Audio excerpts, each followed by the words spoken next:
আসসালামু আলাইকুম ওরহমতুল্লাহ। Welcome back to my channel. আমার প্রিয় প্রিয় আপু ভাইয়ারা, আপনারা সবাই কেমন আছেন? নতুন আরও একটি ভিডিওতে আপনাদের সবাইকে আবারও স্বাগত জানাচ্ছি। আশা করছি মহান আল্লাহ তাআলার অশেষ রহমতে আপনারা যে যেখানে যে অবস্থাতেই আছেন সবাই ভালো আছেন। আমরাও আলহামদুলিল্লাহ মহান আল্লাহ তাআলার অশেষ রহমতে সবাই ভালো আছি। ভিডিও শুরুতেই যথারীতি প্রতিদিনের মতো আমার ছাদ বাগানটা একটু আপনাদেরকে দেখিয়ে দিলাম। আর এখন এই যে আমি সকালবেলা আমার মেয়েকে স্কুলে দিতে গিয়েছিলাম। আমার ছোটো মেয়ের যেহেতু পরীক্ষা চলতেছে, প্রথম সাময়িক পরীক্ষা, তো ওকে স্কুলে আর কি দিতে গিয়েছিলাম। তো প্রায় প্রায় আমার ছেলেও নিয়ে যায়, আর আবার মাঝে মাঝে আমিও নিয়ে যাই।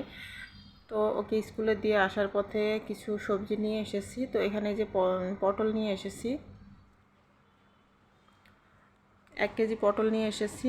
আর এখানে যে আমি ধনিয়া পাতা এনেছি কিছুটা, তো ধনিয়া পাতাগুলোকে আমি একটা ছোট কুলার মধ্যে ছড়িয়ে রেখেছি, কারণ ধনিয়া পাতার মধ্যে অনেক বেশি পানি পানি থাকে। তো কিছুক্ষণ ছড়িয়ে রাখলে পানিগুলো শুকিয়ে যাবে, তারপরে বক্সে করে আমি রেখে দিব। তো এই তো আসার পরে কিছুক্ষণ অন্যান্য কাজকর্ম করে তারপরে এখন এই যে নাস্তা বানাতে চলে এসেছি। আর নাস্তা বানানো থেকে তো আর ছুটি নেই, যেহেতু শুক্রবারে ছুটি কাটিয়েছিলাম, আর এখন তো আর ছুটি কাটানোর কোনো প্রশ্নই ওঠে না। তো আসলে ছুটি কাটানোটা তো মানে প্রত্যেক দিন তো আর ছুটি কাটাতে ইচ্ছা করে না। তো মাঝে মাঝে যখন ইচ্ছা করে তখন একটু ছুটি কাটানো উচিত। তো আজকে তো আর কোনো মাফ নেই, আজকে নাস্তা বানাতেই হবে। তো এই তো আমি পরোটা তৈরি করে নিচ্ছি আর ডিম পোস্ট করে নিচ্ছি, আর পায়েস রান্না করেছিলাম সেটা আছে, আর সেই সাথে চিকেন আছে, গতকালকের মুরগির মাংস আছে কিছুটা। তো এইগুলো হচ্ছে আজকে আমাদের সকালের ব্রেকফাস্ট। আর পায়েসটা রান্না করেছিলাম একটু বেশি পরিমাণেই, তো এই কারণে আর কি প্রত্যেক দিন আমাদের সকালবেলা নাস্তায় হয়ে যায়। আর যেহেতু আমার হাজব্যান্ড পায়েস দিয়ে পরোটা খেতে অনেক পছন্দ করে, তো আমি আবার ফ্রিজে রেখে দিই। আর এখানে এই যে আমার রেগুলার যে ড্রিঙ্কস সেটাও আছে, তো এটা আমি এখন খেয়ে নিব, নিয়ে তারপর নাস্তা তৈরি করব, নাস্তা খেয়ে নিব। তো নাস্তা খাওয়ার পরে এখানে যে আমার হাজব্যান্ডের জন্য একটু রং চা করে দিচ্ছি। তো আমি যেভাবে রং চা করি সেটা আপনাদের সাথে শেয়ার করতেছি। তো আমি এখানে যে আদা কুচি দিয়ে দিয়েছি, তারপরে লবঙ্গ দিয়েছি 3টা, তারপরে 2টা এলাচ দিয়েছি ফাটিয়ে।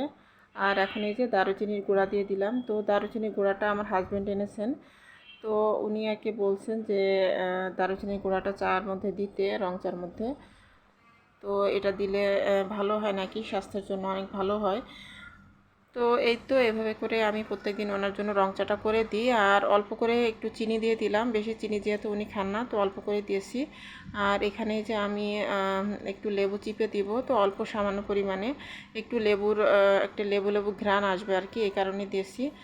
তো এখন এই যে আমি ভালোভাবে গুলিয়ে তারপরে তৈরি করে নিয়ে এরপর ওনাকে দিব। তো এই তো হয়ে গেল আমার মজাদার আর কি রং চা। তো এই রং চাটা আসলে স্বাস্থ্যের জন্য অনেক ভালো। তো রং চাটা আসলে আমার খাওয়া হচ্ছে না, আমারও খেতে হবে। তো সকালবেলা দেখা যায় যে নাস্তা করার পরে আমি রং চাটা খাই না, কারণ আমার ছেলের আবার দুধ চা দিতে হয়। তো আমার ছেলেকে যখন দুধ চা দিই তখন আমিও আবার একটু দুধ চা করে খেয়ে নিই, মানে একসাথে আর কি দুজনের জন্য করি। আর আমার হাজব্যান্ডের জন্য আলাদা করে রং চা করি। তো এই আর কি। তো আমি অবশ্য দুধ চা খেলেও আমি চিনি একদমই কম দিই, অথবা চিনি ছাড়া খাই। তো এভাবে করে আর কি আমি খাই। আর এখন এই যে এখানে আমি ধনিয়া পাতাগুলোর গোড়া ফেলে দিয়েছি, দিয়ে তারপরে এখন এই যে আমি বক্সে করে রেখে দিব। তো এভাবে করে একটু কিছুক্ষণ ছড়িয়ে রেখে তারপরে যদি গোড়াটা ফেলে এভাবে বক্সের মধ্যে একটা কাগজ দিয়ে অথবা একটা টিস্যু দিয়ে এভাবে রেখে দিলে কিন্তু ধনিয়া পাতা অনেক দিন পর্যন্ত ভালো থাকে, তো মানে পচে না আর কি। তো এভাবে আমি সবসময় ধনিয়া পাতা আর কি সংরক্ষণ করি, তো মানে ফ্রিজে সংরক্ষণ করি। আর এমনিতে তো আমি অল্প করে আনি, এখানে 20 টাকার ধনিয়া পাতা আছে, এটা আর কি আমার 4-5 দিন মতন আর কি যাবে।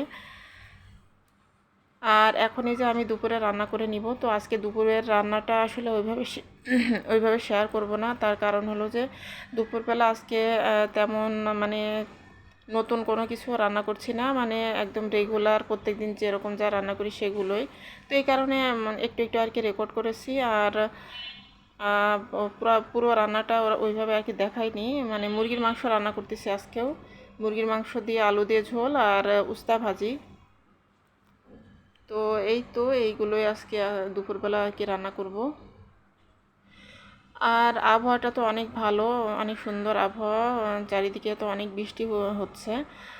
আর যেহেতু নিম্নচাপ চলতেছে মানে ঘূর্ণিঝড়ের কারণে, তো এই কারণে আমাদের এখানে এরকম ঝড় আর বৃষ্টি মানে সব জায়গায় আর কি, বাংলাদেশের সব জায়গাতেই ঝড় বৃষ্টি হচ্ছে। তো যখন নিম্নচাপ হয় তখন দেখা যায় যে 2-3 দিন ধরে বৃষ্টি একভাবে নেমে থাকে। তো আমি আমশক্ত তৈরি করব। তো আমশক্ত তৈরি করে আমি রোদে দিয়েছিলাম আজকে। তো আজকে তো দুপুরবেলা রোদ ছিল, 2-3 ঘন্টার মতো রোদ ছিল, কড়া রোদ।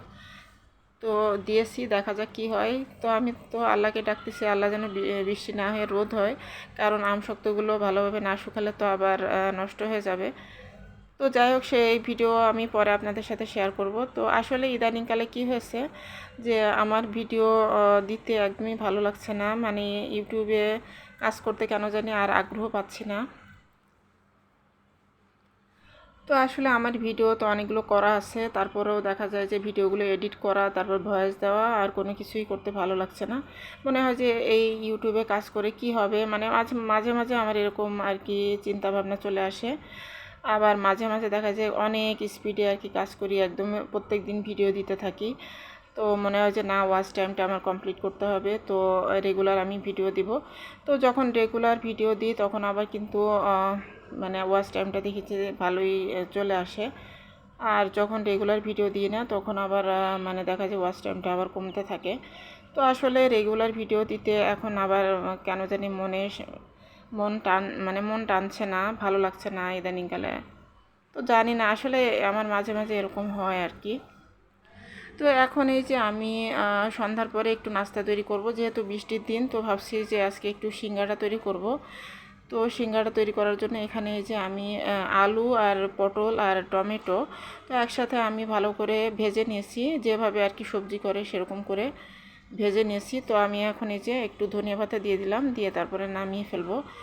আর এখানে যে আমি ময়দাটাকে ডো বানিয়ে নিয়ে তারপরে এখন এই যে আমি এভাবে করে বেলে নিয়েছি রুটির মতো। তো রুটির মতো একটু লম্বাটে করে আর কি আমি বেলে নিয়েছি, নিয়ে তারপর মাঝখান থেকে কেটে নিয়েছি। তো আসলে সিঙ্গাড়া বানানো এটা খুবই একটা সহজ জিনিস, আর আমার আপুরা সবাই জানে। আর আপুরা এত সুন্দর সুন্দর নাস্তা তৈরি করে, তো আমি তো আসলে তেমন কিছু করি না। তো মাঝে মাঝে আমার নিজের কাছে খারাপ লাগে যে আমার আসলে অনেক ভালো ভালো কিছু নতুন নতুন কিছু ট্রাই করা উচিত। তো আসলে দেখা যায় যে সন্ধ্যার পরে ভালোও লাগে না, সারাদিন এত পরিমাণে পরিশ্রম যায়, প্রচুর পরিমাণে কাজ করতে হয় আসলে সারাটা দিন। তো সন্ধ্যার পরে একটু রেস্ট করতে ইচ্ছা করে, মানে নাস্তা তৈরি করতে রেগুলার ভালো লাগে না। তো এই আর কি। তো এখন এই যে আমি তৈরি করে নিয়েছি সিঙ্গাড়া। তো তৈরি করার পরে দেখা যাচ্ছে যে বাচ্চারা নিয়ে নিয়ে খেয়ে নিচ্ছে, আর আমার হাজব্যান্ডকেও দিয়েছিলাম। তো আমার হাজব্যান্ড তো একটা আর কি খেয়েছিল। আর এই যে এগুলো তৈরি করতেছি। তো বৃষ্টির দিনে আসলে এ ধরনের ভাজা ভুজো জিনিস খেতে বেশ ভালোই লাগে, আর বাচ্চারা তো বেশ পছন্দ করে। তো এখানে আসলে নিজেরা তৈরি করলে যেরকম করে একটু বেশি করে আলু দিয়ে বেশি করে আর কি ভিতরে পুর দিয়ে মানে তৈরি করা যায়, নিজেদের মন মতো করে আর কি তৈরি করে নিয়ে খেলে মানে আসলেও অনেক বেশি ভালো লাগে কেনা ইয়ারগুলোর থেকে। আসলে ঘরে তৈরি যে কোনো জিনিসই কিন্তু অনেক বেশি স্বাস্থ্যসম্মত হয়, আবার খেতেও কিন্তু অনেক মজা হয়। তো আমার প্রিয় প্রিয় আপু ভাইয়েরা, প্লিজ একটা লাইক দিয়ে আমার ভিডিওটি দেখে নেবেন, আর মিনিমাম একটা ওয়াচ টাইম দিবেন প্লিজ। ভিডিওতে ক্লিক করে কমেন্ট করে বের হয়ে যাবেন না, এরকম করলে কিন্তু ভিউ কাউন্ট হয় না, আর বোঝা যায় যে আসলে কারা ভিডিও দেখেছে কারা ভিডিও দেখেনি। তো আমার প্রিয় প্রিয় আপুরা তো আমাকে অনেক অনেক সাপোর্ট করে যাচ্ছেন, তো আমার আপুদের প্রতি রইল অনেক অনেক দোয়া এবং ভালোবাসা। আর এখানে এই যে আমার কিছু সিঙ্গাড়া আর কি তৈরি করে নিয়েছি রেকর্ড করার জন্য। আমি বলছি যে এগুলো আগে রেকর্ড করে নিই, তারপর তোমরা খাও।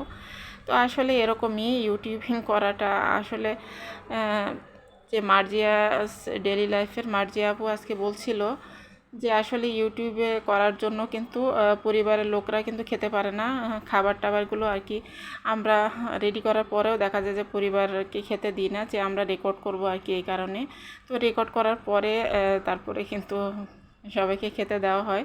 তো আমার ক্ষেত্রেও এরকমই হয়। আসলে আমরা যারা ইউটিউবিং করি সবার ক্ষেত্রে এরকম হয় যে ভিডিও করার জন্য বাচ্চাদেরকে না দিয়ে বলছি যে মানে কিছু জমুক, তারপরে ভিডিও করে নিই, এরপরে তোমরা নাস্তা করো।